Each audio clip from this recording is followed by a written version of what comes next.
Objektiivi raadio.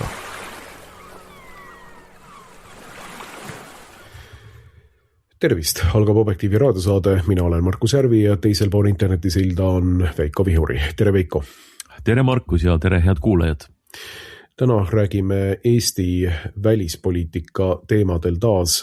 Nimelt on meie välispoliitika juhtkuju välisminister Margus Tsahkna välja tulnud omapoolsete ähvardustega Venemaale ja rääkinud sellest, kuidas Eesti on tegelikult valmis viima Venemaale oma enda sõja, kui Venemaa peaks Eestit ründama. Nimelt Deutsche Wellele antud intervjuus rääkis Tsahkna selliste sõnadega. Meil on Vilniuse tippkohtumisest alates uued kaitseplaanid, mis tähendavad, et me ei oota, kui Venemaa peaks meie territooriumile lähenema. Me viime sõja Venemaa territooriumile, et rünnata sealseid vahendeid. Nii Tsahkna rääkis Deutsche Wellele. Ning lisaks on Tsahkna ERR-ile rääkinud seda, kuidas me ei ole tuumarelva Eestisse toomise vastu. Tsahkna leidis, et Euroopa ei tohiks välistada NATO üles tuumaheidutust ning et vajadusel oleks ka Eesti valmis nõus paigutama siis NATO nõudmistel oma territooriumile mõne liitlase tuumarelva. See uudis tegelikult peaks olema absoluutne esiuudis üldse Eestis, et kui me räägime sellest, et Eesti välisminister on avalikult välja öelnud, et meie territooriumile tuleb tuumarelv, mis sihib 200 kilomeetri kaugusel olevat Peterburi või Moskvat või muid Venemaa objekte, siis teeks see Eestist põhimõtteliselt legitiimse tuumarünnaku sihtmärgi Venemaale.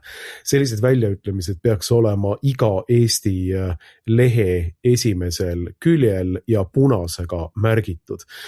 Et need on asjad, millest tegelikult Eestis ei ole siiamaani juttu olnud ja nüüd justkui muu seas võtab siis välisminister esile Eesti Rahvusringhäälingus sellise teema, et me võime täiesti rahulikult paigutada siia ka liitlaste nõudmisel tuumarelva.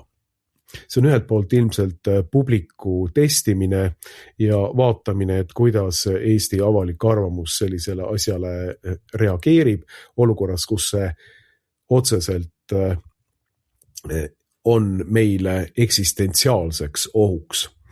Aga sellise teemaga, et me Venemaad ründaksime, on mänginud siin hiljuti ka Postimehe peatoimetaja Priit Hõbemägi, kes rääkis minu arvates vist Postimehe arvamusliidrite lõunal sellest, kuidas on temale tulnud ka nii mõnedki kaitseväelased rääkima sellest, kuidas oleks vaja hullu panna jutumärkides ning ühe näitena tõi ta võimaluse tulistada rakettidega Peterburi Iisaki katedraali. Et sellised väljaütlemised Eesti meedias ja Eesti poliitikas on viimasel ajal kuidagi välja tulnud. Ja nüüd tekib küsimus, et mis siis nüüd siin viga on või mis siin toimub siin Eestis parasjagu.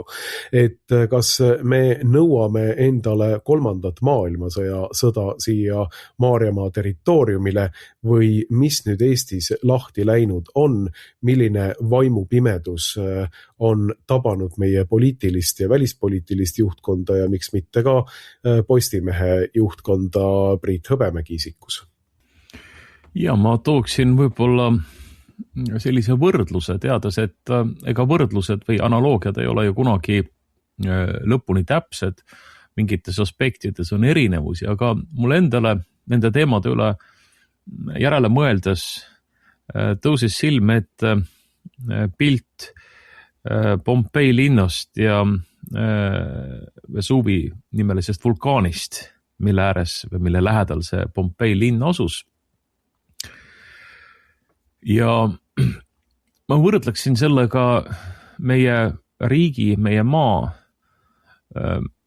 olukorda, kes me asume siin sellises geograafilises situatsioonis, et meie suureks idanaabriks on Venemaa Föderatsioon ja Venemaa on olnud läbi sajandite meie naaber, kes kuhugi ei lähe, täpselt nii nagu Pompei linna kõrvalt ju see vulkaan kuskil ära ei kao. Et kadunud on Pompei linn, aga mitte vulkaan. Ja minu meelest kõige ebaratsionaalsem ja kõige nõmedam käitumine on see, kui Pompei linn hakkab ähvardama vulkaani. Et mis me kõik sinuga teeme, kui sa hakkad purskama. Me saame kõik aru, et need ähvardused ei vii ju mitte kuskile.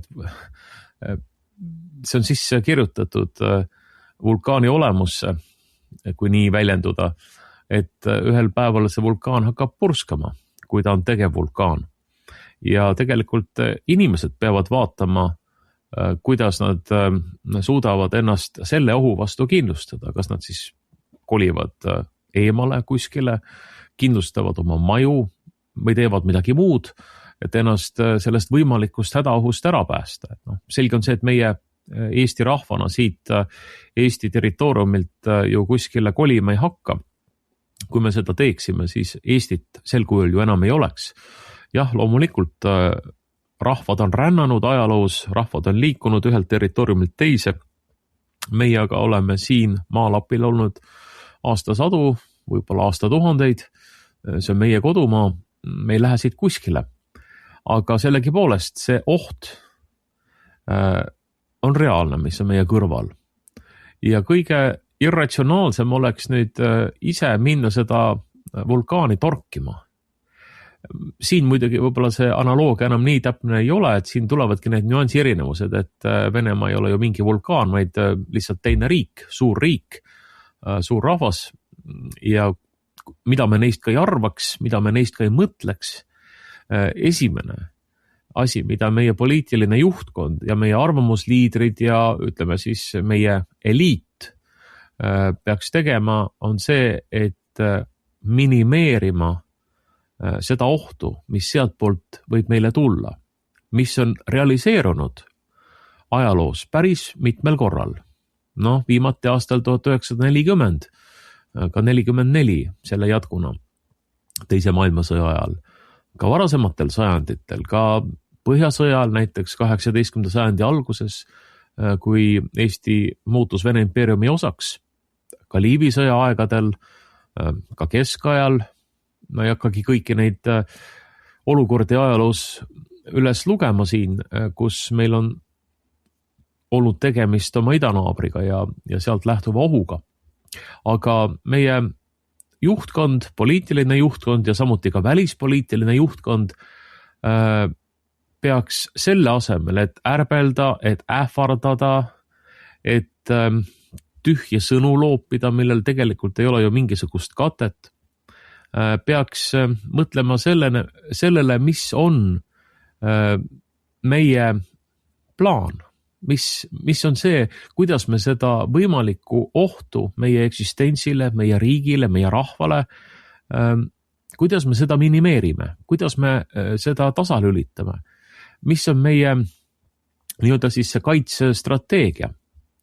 Ja kui me nüüd sellesse valgusesse paneme meie välispoliitiliste juhtide, kelle hulgast kindlasti üks prominentsemaid on akadeemik Margus Tsahkna, lubatagu mulle see väike iroonia, akadeemik Tsahkna, ehk siis keskharidusega välisminister, kes on ju ise pannud verbaalselt hullu päris paljudel kordadel ja öelnud siis Vene suunal igasuguseid asju välja.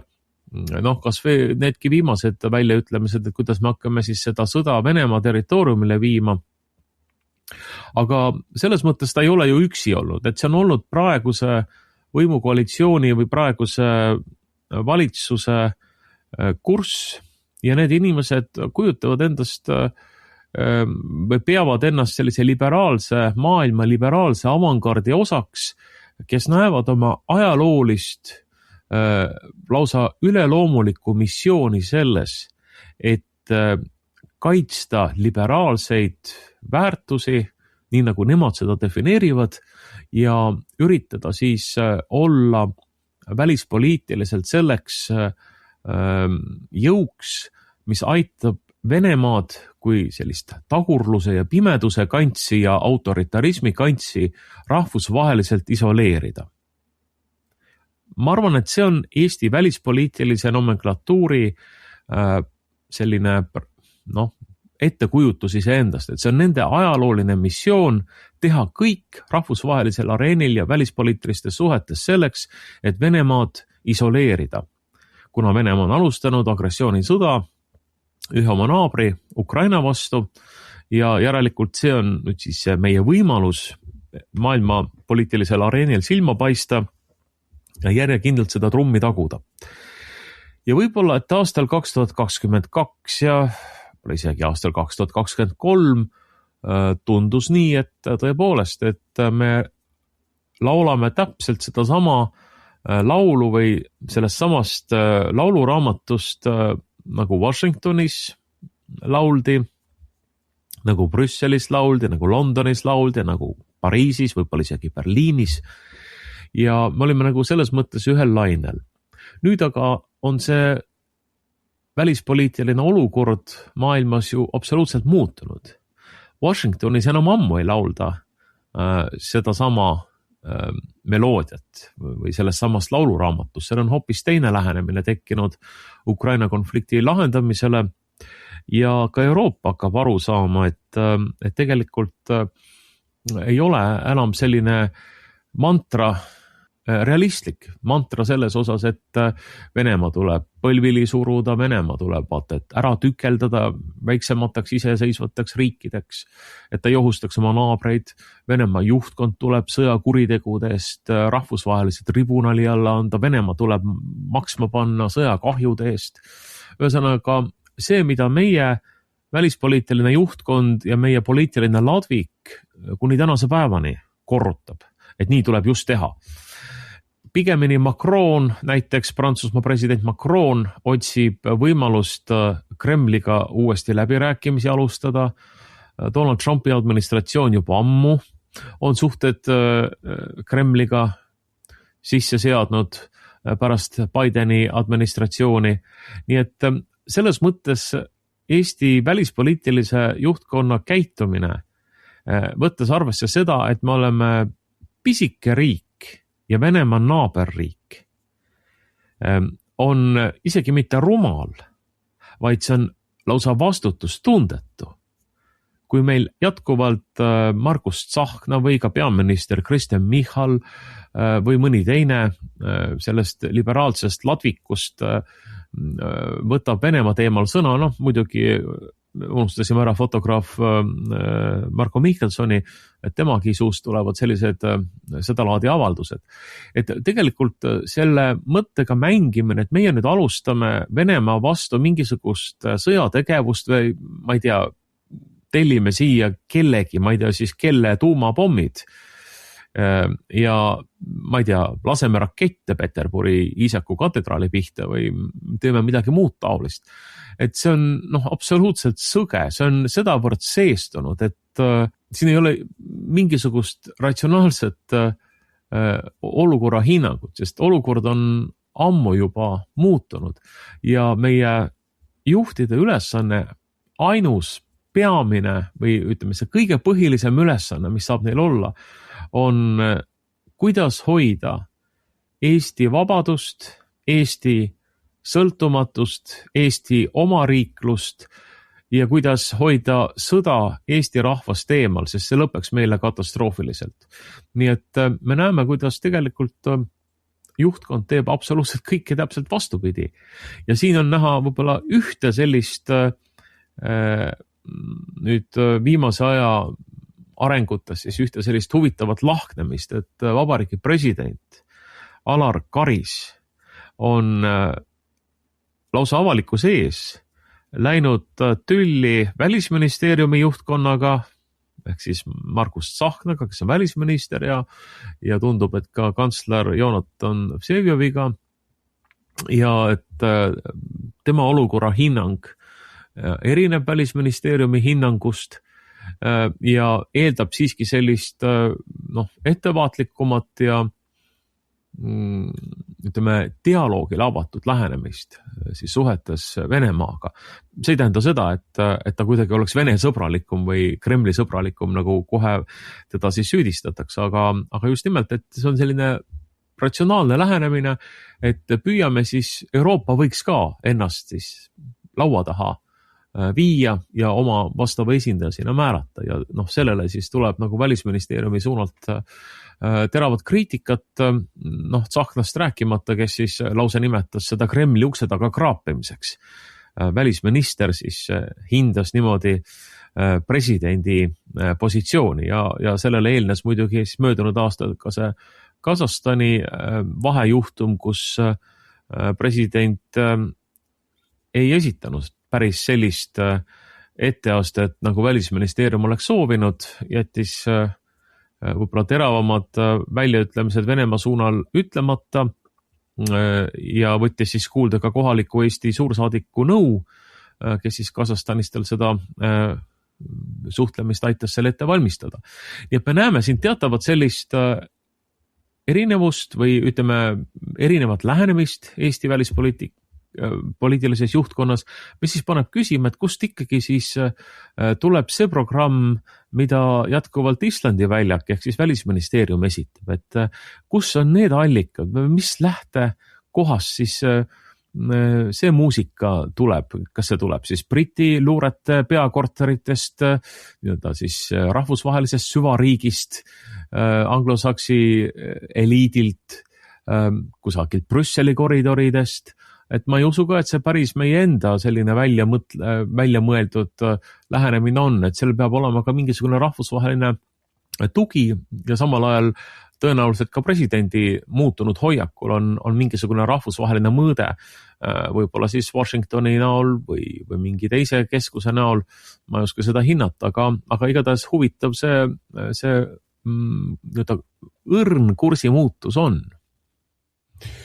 No Karise ja Eesti välispoliitilise nomenklatuuri vaheline kanakitkumine on minu arvates ka välja toonud väga selge lõhe Eesti välispoliitikas, et ma olen ka öelnud välja seda, et ei ole olemas Eestil mingisugust iseseisvat välispoliitikat, et kui me mõtleme seda, et meil on reaalselt olemas Eesti välispoliitika, mis kuskil paika pannakse meie enda huvidest lähtuvalt, siis mina ei usu, et seda selliselt on üldse olemas.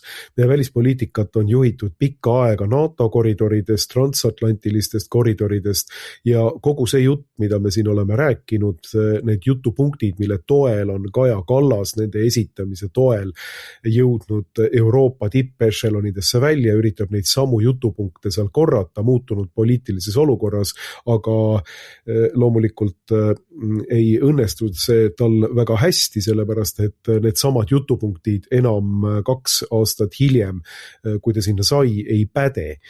Et need jutupunktid on meile antud kuskilt väljaspoolt, meil puudub iseseisev välispoliitika ja nüüd ongi küsimus, et kust saadakse need jutupunktid, mida praegu Margus Tsahkna ja Eesti selline välispoliitiline nomenklatuur ajab, mis, nagu nõustun sinuga täiesti, on oma olemuselt sõgedad, hullumeelsed, idiootlikud, rumalad, mul ei ole sõnu nende kirjeldamiseks. Eelkõige need viivad Eesti rahva hävingu äärele ja igasugune rääkimine sellest, kuidas Eesti peaks olema eesrinnas viimaks sõda Venemaale, kuidas siia tuleks paigutada tuumarelv, kuidas me peaksime ise olema need, kes justkui provotseerivad Venemaad andma siia väga tõsist lööki ja hävitama sellega nii Eesti riigi kui ka Eesti rahva on ja võivad olla ainult väga küünilise transatlantilise nomenklatuuri jutupunktid või poliitika, millega asetatakse üks väike pisikene maa Venemaa küljel otseselt enda huvide vastaselt Venemaa ärritaja positsiooni. Ja kui nüüd Eestis oleks vähegi mingisugustki tervemõistuslikku, normaalset lähenemist, et inimesed saaksid aru, mida nad teevad, mitte ei korrutaks lihtsalt neid jutupunkte, kuskilt mujalt tulevad, vaid et mõtleksid, mis on meie rahva huvides, siis sellist juttu kindlasti ei aetaks. Ja ma ei tea, kas see tuleneb sellest, et Alar Karis on olnud nüüd siis üks selliseid inimesi, kes on justkui täiskasvanuna ruumist püsti tõusnud ja öelnud, et aitab küll jamast, et mõtleme nüüd natukene kainemalt ja mõtleme ka selle peale, et Eesti rahvas võiks säilida, eesti keel, kultuur seal juures läbi aegade, nii nagu meie põhiseaduse preambul ütleb, või et on tõepoolest siin ka mingisugused alternatiivsed välismõjutused. Ja mina arvan, et pigem on see teine variant siin mängus. Sellepärast, et tõepoolest, kui me räägime näiteks Müncheni julgeolekukonverentsist ja seal USA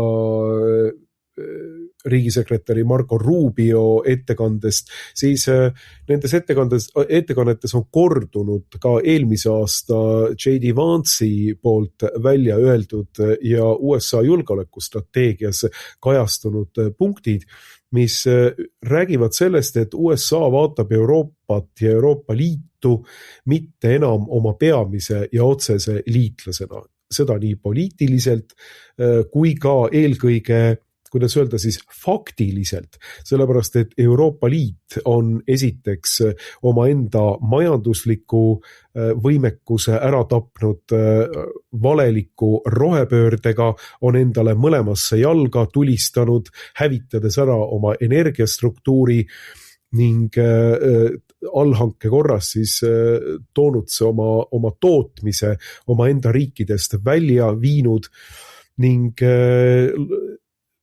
paralleelselt lubanud sisse tohutud sisserändajate hordid, mis on teinud Euroopast põhimõtteliselt sellise kokkukukkumise äärel oleva kontinendi, selle asemel, mis ta võiks olla praegu. Et Marco Rubio ja J.D. Vance ja USA välispoliitiline strateegia on korduvalt seda maininud, et sellises olukorras ei saa USA enam käsitleda Euroopat oma peamise partnerina. Sest kujutame ette, kui peaks toimuma islamistlik revolutsioon kas Prantsusmaal või Londonis, siis millised NATO liitlased need London ja Prantsusmaa siis USA-le ikka on, kui seal peaks kehtima selline poolislamistlik või otseselt siis, ma ei tea, islamistlik šaria seaduslik kord. Et sealt on mingisugust NATO liitlust väga vähe oodata ja loomulikult, kui ma ei ütle, et see peaks toimuma nüüd siin lähima 5 aasta jooksul, aga kui perspektiiv on selline isegi, ma ei tea, lähima 50 aasta jooksul, siis pikemas ajavahemikus vaadates võib USA murest nagu väga selgelt aru saada, et nii sisserändamine siis kordusena kui ka rohepööre on ja loomulikult ka veel Euroopa Liidu poolt kehtestatav tsensuur omaenda kodanikele, sõnavabaduse süstemaatiline piiramine omaenda kodanikele on see, mis on põhjustanud samamoodi USA juhtkonnas nagu väga tõsise küsimusmärgi ja need küsimused on jõudnud Euroopa Liidu juhtkonnani välja, sellepärast et Euroopa Liidu struktuurid on üritanud nii Elon Muski X-i keskkonda kui ka teisi USA's olevaid sotsiaalmeediaplatvorme tsenseerida otseselt ja teha niimoodi, et seal ei leviks poliitiliselt nende võimu ohustavad väited.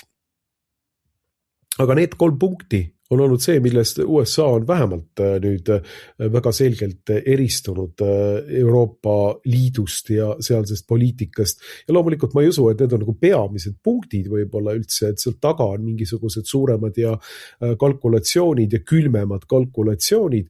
Ja ilmselt ei ole enam USA-l Euroopa Liitu ja Euroopa maid sellisena vaja ning keskendutakse mingisugusele muule areaalile, miks mitte lähitulevikus Iraanile ja omaenda tagahoovile, nagu siin Venezuela avantüür on näidanud. Aga USA välispoliitiline suund on selgelt olnud muutuses ja minule tundub, et Karis on üks esimene lind Eesti välispoliitikas, kes on võtnud selle palmioksa või sirelioksa või ükskõik millise ilusa sellise õitseva oksa kinni oma nokakesse ja üritanud selle tuua siia Eesti poliitika maastikule. Et see nüüd selline esimene oks oli oliivioks, mis nüüd siis Eesti poliitika maastikul on ilusti maandunud siia ja mis nüüd hakkab olema sellise vana angloameerikaliku sõjapartei vastase retoorika vastu vägagi huvitaval kombel Eestis esil. Saab näha, kuhu see vastaseis nüüd välja viib, aga minule tundub küll, et Karis on oma sellised juhendid saanud eelkõige Kentmani tänavalt. Ma ütlen, ma lihtsalt praegu räägin hüpoteetiliselt, et mul puuduvad andmed, aga ma räägin, et selline on minu hüpotees.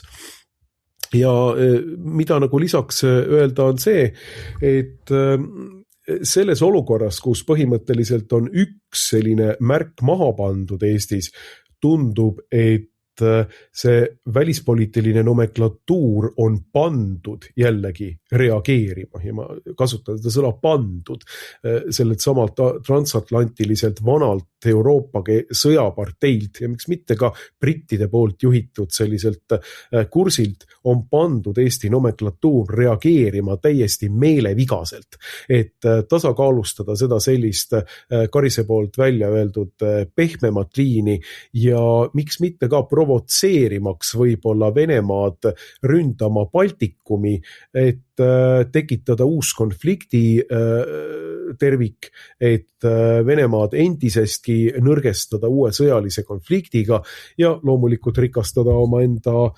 sõjatööstust, kaasa arvatud ka USA sõjatööstust loomulikult. Et siin on nagu väga mitu liini ja mitu rauda tules ja väike Eestikene on selline esimene katselabor minu arvates, kus neid raudu tules hoitakse ja Margus Tsahkna, akadeemik Tsahkna, päevapiltnik Michelsoni ja teiste sellised meelevigased praalimised kõikvõimalikest sõja viimisest Venemaale ja ka tuumarakettide toomisest Eesti pinnale on ühed sellised väljaspoolt tulnud Eesti välise eliidi juhtnööridest, kuidas nüüd siis selles olukorras peaks käituma, et vastupidiselt Eesti oleks tegelikult pidanud võtma tuure maha, rahulikumalt mõtlema, mis on Eesti huvides, aga ei selliselt vanalt sõjaparteilikult positsioonilt lähtuvad Tsahkna ja teised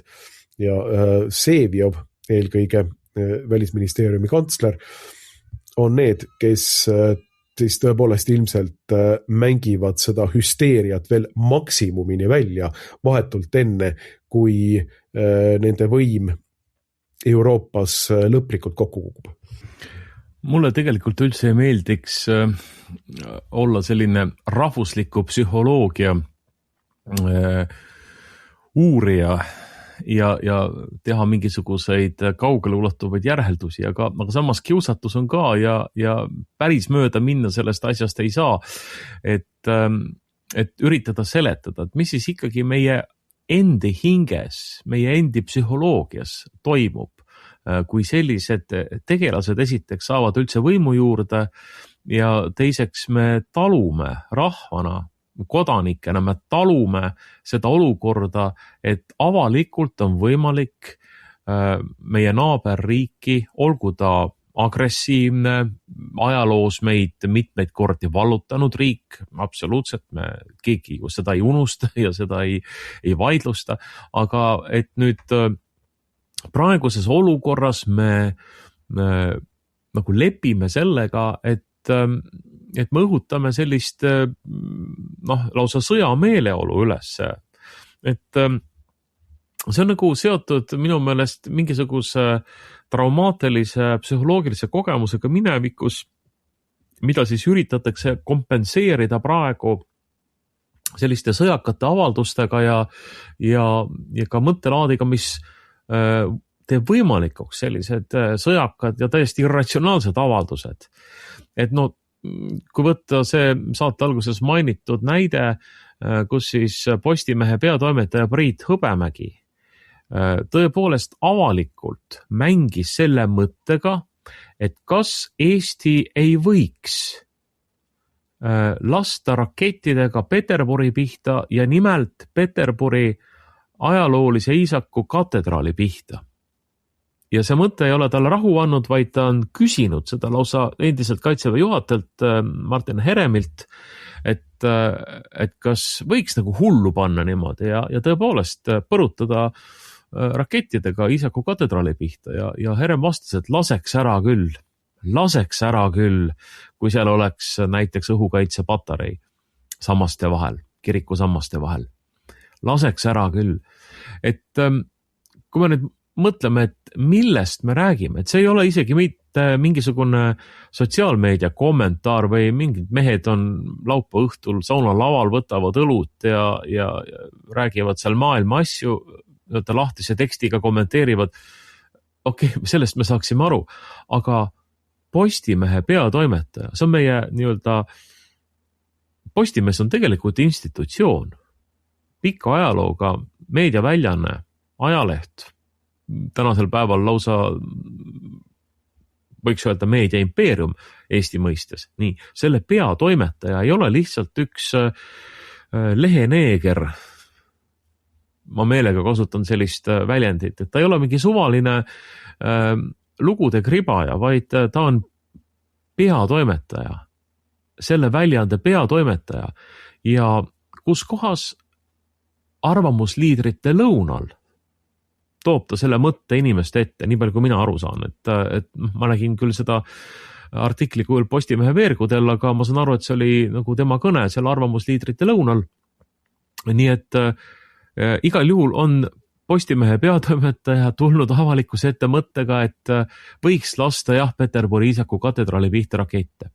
Et küsida, et mis siis nagu selle mõtteviisi teeb võimalikuks? Miks siis selliste mõtetega üldse mängitakse?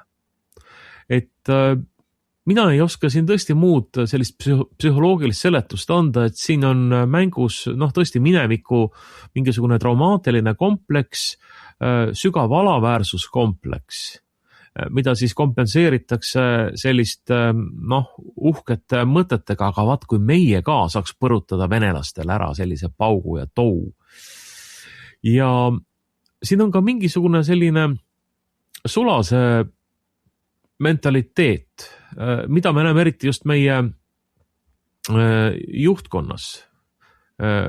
Eestit, provintsi nimega Eesti, valitsevad kubjaste ja kiltrite seltskonna, sest nad ei ole nagu tõusnud iseseisva riigi juhtide tasemele oma mõtteviisilt, oma olekult, vaid nad käituvadki kui kupjad ja kiltrid, kellele on mõisast antud teatud piiratud meelevald mingisugust valdkonda valitseda, vastuhakkajaid nüpeldada ja karistada ja kes siis loomulikult on kohustatud edasi andma kõik need jutupunktid, mida mõis antud ajahetkel peab vajalikuks, et siis talurahvale ette antakse.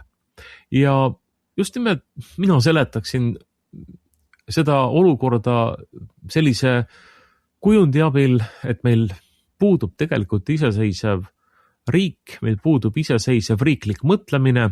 Jah, formaalselt meil on olemas iseseisev riik.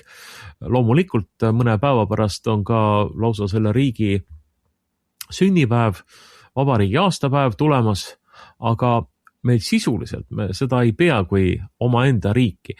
Ja sellest tulenevalt, selle tõttu meil ei ole ka sellist mõtlemist meie kupja mentaliteediga juhtide seas, et kuidas käituda nii, et meie rahval, selle riigi elanikel oleks kõige parem. Me ju peame aru saama, et isegi kui meil oleks siin tuumarelv omast käest võtta, mida meil ei ole ja mida meile keegi ei anna ka, seda ma ei usu, et keegi hakkaks siia tuumarelvi paigutama, et milleks seda veel vaja on. Et kui meil oleks ka oma tuumarelv, et siis isegi siis me ei saaks endale sellist ärplemist lubada, sellist tüli norimist ja suhete pingestamist. Ja see ei ole üldsegi seotud sellega, et Venemaa käitumine ei vääriks kuidagi hukkamõistmist või taunimist, et ei, et need on täiesti eraldi seisvad asjad, et loomulikult ka Eesti iseseisva riigina saab öelda, et me ei saa aktsepteerida Venemaa käitumist Ukraina puhul, me ei saa heaks kiita sõjategevust, me leiame, et kohe tuleks alustada rahukõnelusi ja leppida kokku rahulikul teel, kuidas sellest konfliktist välja tulla, see peaks olema Eesti positsioon. Aga see ei tähenda ju seda, et me iga kell lüppame siin üles alla ja nõuame Venemaa hävitamist, Venemaa põlvili surumist, Venemaa tükeldamist, siis me ju tegelikult ise provotseerime järgmist konflikti. Kui ma tulen tagasi selle alguse kujundi juurde, et me oleme nagu Pompei linn, Vesuvi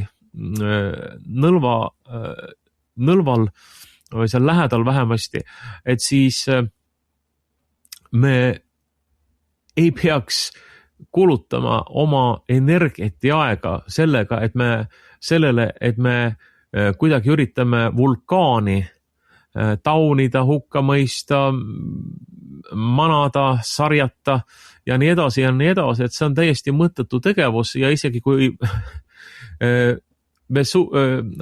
Pompei linnal oleks olnud tol hetkel tuumarelv, mida neil loomulikult olla ei saanud, aga noh, ka see ei oleks neid ju mitte kuidagi päästnud, eks ole, sellest katastroofist, mis järgnes. Et pigemini me peaksime endale aru andma, mis on meie riiklikud ja rahvuslikud huvid. Ja katsuma üle olla igasugustest ajaloolistest traumadest, katsuma üle olla kõigist nendest hinges alla surutud tunnetest, mis on ju tegelikult paljudel rahvastel oma naabrite suhtes, sest igal pool, ka Euroopas, võtame näiteks Prantsusmaa või Saksamaa näite, igal pool Euroopas on minevikus olnud väga teravaid konflikte naabrite vahel, sellest on jäänud teatavad tunded ülesse inimeste hinge, võib-olla rahvuslikku mällu, aga meie väikeriigina ja väikerahvana me ei saa endale lubada sellises võtmes enese realiseerimist, et me ainuke mõte meie eksistentsil on, et kuidas saaks nagu idanaabrile tagasi teha, kuidas saaks ära panna. Ja muidugi, millest me peame veel aru saama, et meie kupjad ja kiltrid, kes on meie seas pandud korda hoidma ja siis nii-öelda meie rahvast nagu õiget kurssi järgima mingite välismaa mõisnike poolt, et nendele on ju ääretult kasulik, kui nad suudavad rahva hinges üleval hoida kahte tunnet, viha ja hirmu. Et ühelt poolt me tunneme nagu viha naabri vastu, kes on tõepoolest nii meie suhtes kui ka teiste oma naaberriikide rahvaste suhtes käitunud ülekohtuselt, impeeriumina, suurriigina, šovinistidena teinud seal igasuguseid asju. No, jah, see on ajalugu, seda on tehtud, aga selle abil praegu, nende tunnete abil, mida siis meie rahva hinges esile kutsutakse, kontrollitakse meid, valitsetakse meie üle. Ja teine on muidugi hirm. Need on mõlemad seotud.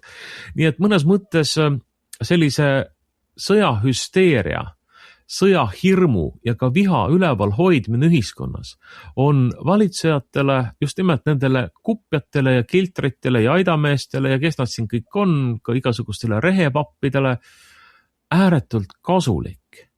Sellise fooni kultiveerimine ja nad teevad seda mõnuga ja loomulikult teeb seda mõnuga eriti praegune valitsus, kelle toetus majanduspoliitika ja muude asjaolude tõttu on ühiskonnas ääretult madal. Seda pole õieti ollagi. Eriti Eesti 200-l, kuhu kuulub välisminister Margus Tsahkna. Neil on seal 1% ja 2% vahel see toetuse tase. Nii. See on ääretult kasulik hoida üleval just nimelt sellist hirmu ja viha ja vihkamise fooni, mis ei lasegi inimestel ratsionaalselt ja kainelt mõtelda ja elada, vaid pidevalt hoiab meid mingisuguses ärrituse ja šoki seisundis, mida ära kasutades saab siis maha müüa või peale suruda selliseid poliitilisi lahendusi, kas või näiteks kõrgeid makse. Maksupoliitika on üks otsene tagajärg sellele, et ühiskond on selle tuimalt ja küll kohati valusalt reageerides, aga siiski vastu võtnud ja aktsepteerinud mingisugust laiemat vastupanu, nagu sellele riiklikule räkitile ju näha kuskilt ei ole. Loodetakse salamisi, et võib-olla järgmistel valimistel äkki me saame teised kupjad ja teised kiltrid, kes ei ole nii nahaalsed, kes võib-olla aitavad meil natuke paremini toime tulla. No saame näha, mina väga seda ei usu eriti, et uued kupjad, kiltrid ja aidamehed oleksid olemuslikult paremad.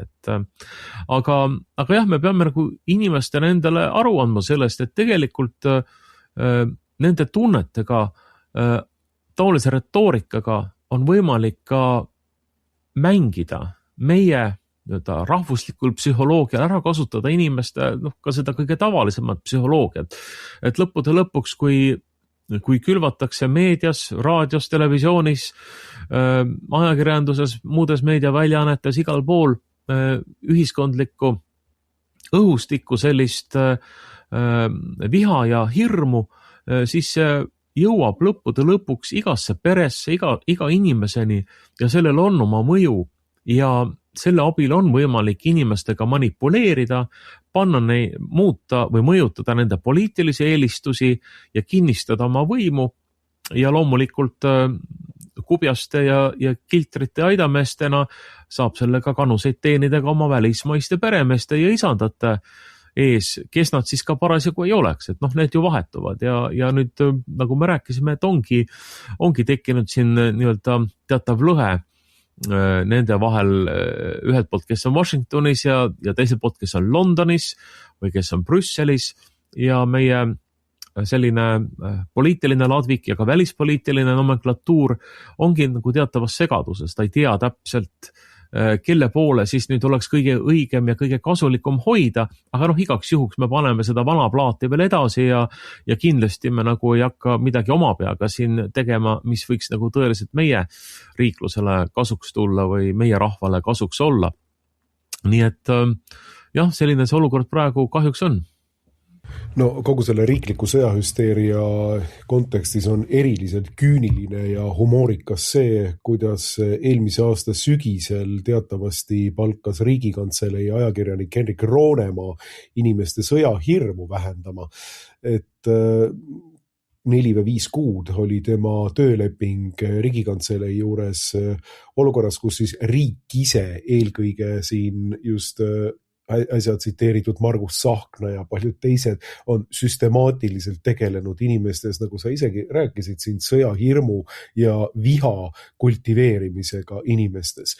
Et ühe käega siis riik justkui kultiveerib ja hoiab inimesi pidevalt kogu aeg hirmus ja vihas, ida poole vaadates, mille abil siis annab inimesi manipuleerida täpselt nii, nagu ise soovitakse.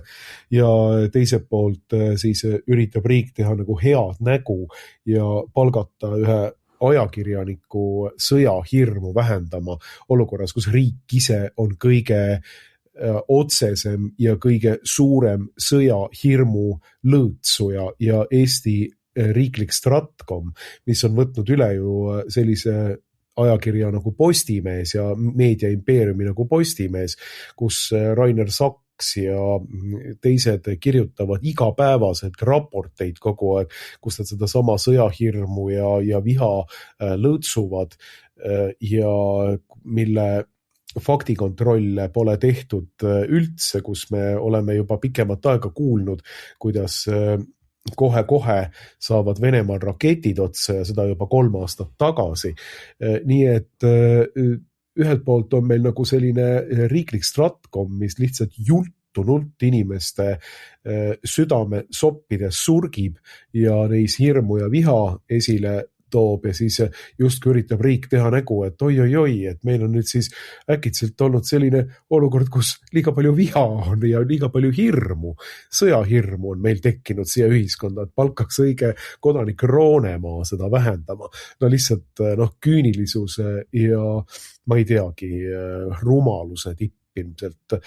Kui tulla aga nagu Tsahkna juurde tagasi ja Eesti välispoliitilise liini juurde tagasi, siis tegelikult on siin nagu päris huvitavaid asju veel, millel peatuda. Nimelt see intervjuu, kus Tsahkna ütleb välja, et et meile oleks igati mõistlik või vähemalt me ei ole vastu sellele, et paigutada siia tuumarelvi Eesti territooriumile, siis Tsahkna toob välja tegelikult ja mainib selles olukorras ka seda nii-öelda erinevust või kanakitkumist Alar Karisega. Ja siin ta ütleb nagu väga selgelt välja, et välispoliitika ei ole selline akadeemiliste mõttevahetuste koht. Et siin on meil olemas väga kindel ja range liin, mille me oleme paika pannud. Et siin ei saa mingisuguseid selliseid improvisatsioone teha. Probleem on selles, ütleb Tsahkna, et me ei saa võtta Eesti välispoliitikat kui selliste akadeemiliste mõtteavalduste võimalust. Meil on väga selge välispoliitiline liin, mis on väga erinevates foorumites ju välja töötatud, mille taga on, ma võin tänase arutelu tulemusel öelda, ja nüüd nota bene ikkagi kogu Eesti rahvas, praktiliselt kõik erakonnad Riigikogus, mille taga on praktiliselt kõik erakonnad Riigikogus ja kogu Eesti rahvas. Ja siis tuleb põhimõtteliselt Tsahkna välja selle välispoliitilise ja julgeolekupoliitilise liiniga ja ütleb, et meie ei ole selle vastu, et tuumarelv meie territooriumile tuua. Selle taga peaks justkui olema kogu Eesti rahvas.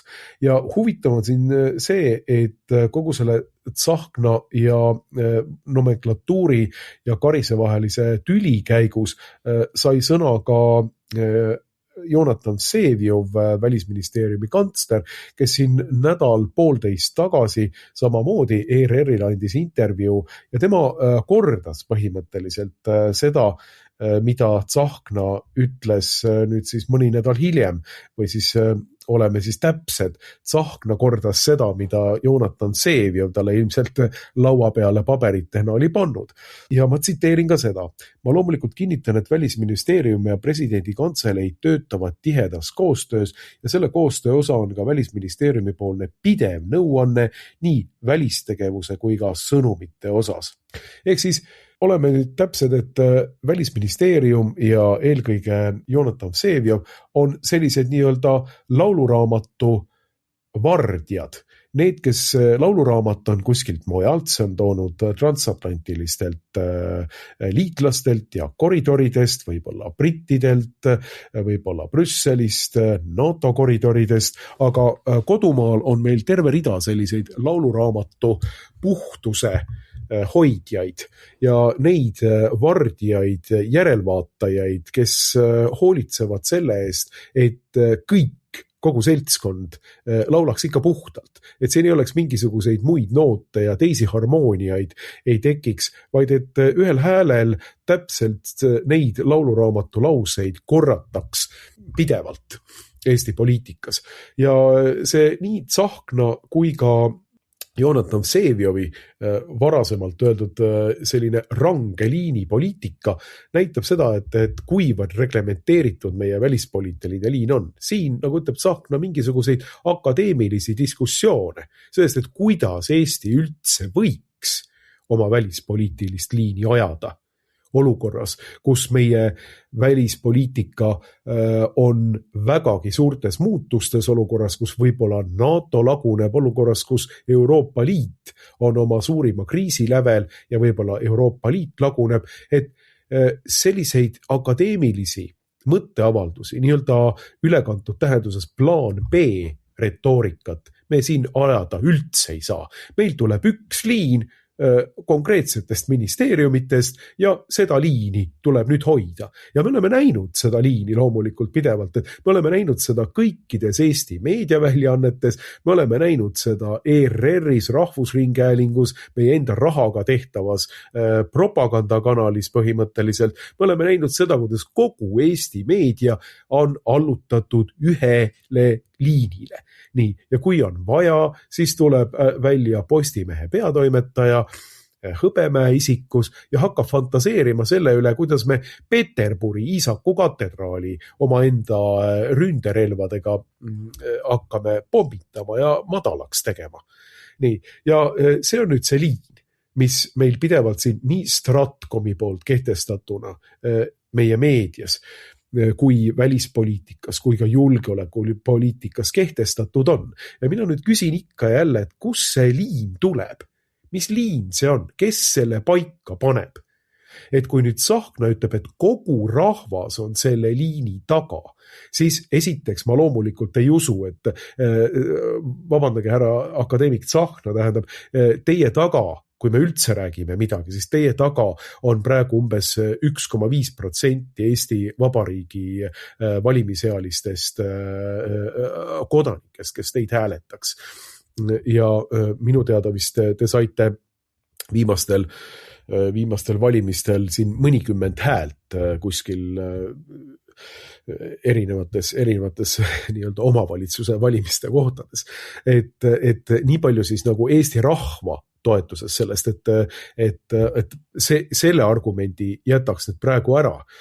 Aga ikkagi jultunult tuuakse see rahva ühtsuse argument välja, et me oleme põhimõtteliselt justkui tervikuna rahvana sellise Venemaale provotseerivalt käituva välispoliitilise liini taga. Meie töö on lihtsalt seda võimalikult hästi välja mängida, võimalikult palju oma suud pruukida Venemaa suunal, möliseda ja veel kord möliseda ja ähvardada ja veel kord ähvardada ja siis kogu rahvas plaksutab. Et see on selline nagu lihtne positsioon ja akadeemilisi arutelusid, teistmoodi arvamisi, plaan B-st või C-st või D-st mõtlemist meie siin ei tolereeri.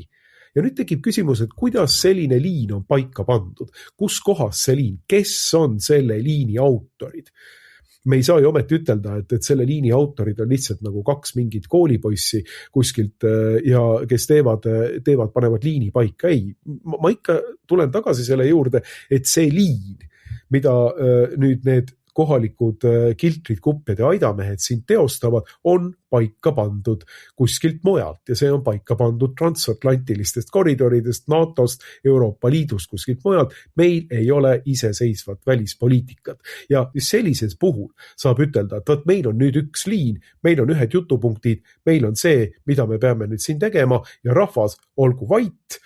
Ja me veel valetame rahvale näkku, et kogu rahvas on meie positsioonide taga. Et kui meil oleks iseseisev välispoliitika, siis üheks peamiseks eelduseks olekski see, et diskussioon on avatud selles küsimuses. Inimesed saavad tulla ja rääkida vabalt sellest, millised peaks olema Eesti välispoliitika prioriteedid. Ma ei ütle, et ei peaks olema ka mingid teatavad autoritaarset otsustust loomulikult. Et ma ei ütle seda, et meie välispoliitika peaks olema allutatud ainult mingisugusele ühiskondlikule diskussioonile, et kord ühte, kord teist, kord kolmandat.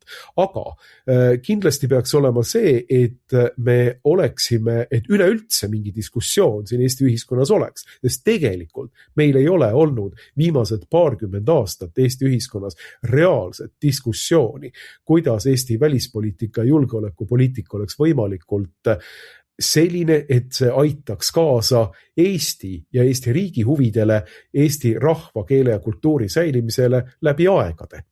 See peaks olema diskussiooni objektiks. Et kui me räägime siin relvade paigutamisest, tuumarelvade paigutamisest Eesti territooriumile ja Venemaa sisemaa ründamisest ja Peterburi plahvatama panemisest, siis see ei ole kasuks Eesti rahva, riigi, keele, kultuuri säilimisele läbi aegade.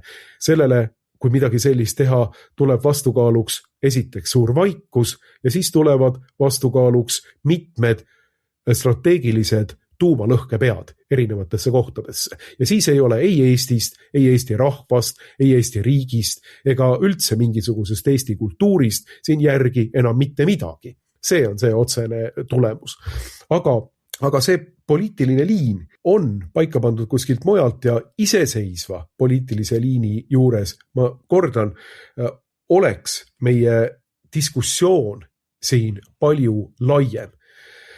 Sellest hoolimata me peame üha rohkem seda diskussiooni siin välja tooma, me peame üha rohkem mõtlema selle üle, mis on reaalselt kasulik Eestile ja me peame hakkama mõtlema seda, et kes oleks ka need inimesed, kes oleks võimelised alternatiivses Eesti valitsuses olema need, kes diplomaatiliselt räägivad läbi ka meie suurima naabriga Venemaaga, kui vaja, sest mulle tundub, et Venemaal ei ole mingit huvi hakata läbi rääkima nende nii-öelda turasel jänestega, kes siin on 20 aastat paugutanud, et nendega ei ole läbirääkimine enam võimalik. Kui Eesti tahab mingitki suhete normaliseerumist, siis ilmselt on vaja mõelda uue eliidi peale. Kus see tuleb ja kas see on võimalik, see on nüüd edasine diskussioon ja pigem olen skeptiline, kas seda üldse on võimalik välja koolitada ja kas ei ole see laev juba ammu läinud. Aga igal juhul idee sellest, et me mõtleme, milline on reaalselt välispoliitika, julgeolekupoliitika, mis on Eesti riigi huvides ja mitte mingite NATO koridoride huvides, see peaks olema Eesti välispoliitilise diskussiooni peamine objekt. No ma arvan, et me oleme jõudnud taas välja sellesse punkti, kus tuleb tõdeda, et me vajame oma riikluse restarti. Ja mõned päevad enne vabariigi aastapäeva, oma riikluse sünnipäeva, on see kindlasti vast kõige olulisem teema, mida anda kodanikele mõtlemiseks, mille üle ka ise üha uuesti mõtelda, et milleks üldse on olemas Eesti riik. Kas selleks, et ellu viia mingisuguste välismaiste isandate, välismaiste otsustuskeskuste ja jõukeskuste tahet, või on see riik ikkagi meie oma rahva jaoks? Ja sel juhul ta peaks ju lähtuma meie rahva huvidest, meie rahvuslikest huvidest, ja ma ei suuda ette kujutada, et meie rahvuslikes huvides oleks omalt poolt mingisuguse sõjalise konflikti välja lunimine või provotseerimine idanaabrilt. Et pigemini meie rahvuslikes huvides on see, kui me suudame juba ennetada ja ära hoida neid olukordi, mis võiksid meie riiklusele kuidagi saatuslikuks saada, võiksid meie rahvale kuidagi saatuslikuks saada. Ja see eeldab ikkagi seda, et me terve rahvana oleme valmis nii-öelda meelt parandama, meelt muutma, katsuma üle olla nendest hirmudest ja ka sellest vihast, mida me võib-olla mingisugust ebaõiglust ja ülekohut nähes või kogedes tunneme, mis on ju tegelikult väga inimlik emotsioon loomulikult, aga kui me räägime ikkagi kõrgematest huvidest, huvist, et meie riik püsiks, et meie vabadus püsiks, meie rahvas püsiks ka tulevikus, et siis vähemasti me peaksime ära tundma ja mõistma, mis on vajalik selleks, et me püsima jääksime, et minimeerida kõiki neid võimalikke ohte, mis võivad meile saatuslikuks saada. Ja kui me oleme need asjad endas läbi mõelnud, siis me tegelikult suudame ka võib-olla ühel hetkel endale sellise valitsuse tekitada, kes on valmis taolist programmi hakkama ellu viima ja kurssi võtma siis riikluse taassünnile ja restardile. Ja tõepoolest, Eesti riigi restart on see punkt, kuhu me alati nendes saadetes välja jõuame.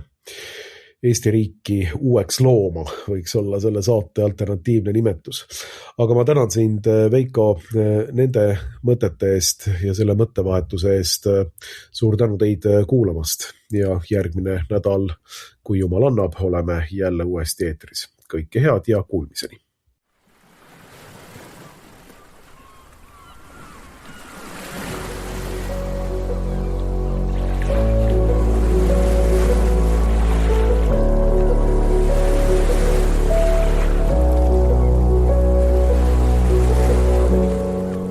Objektiivi raadio.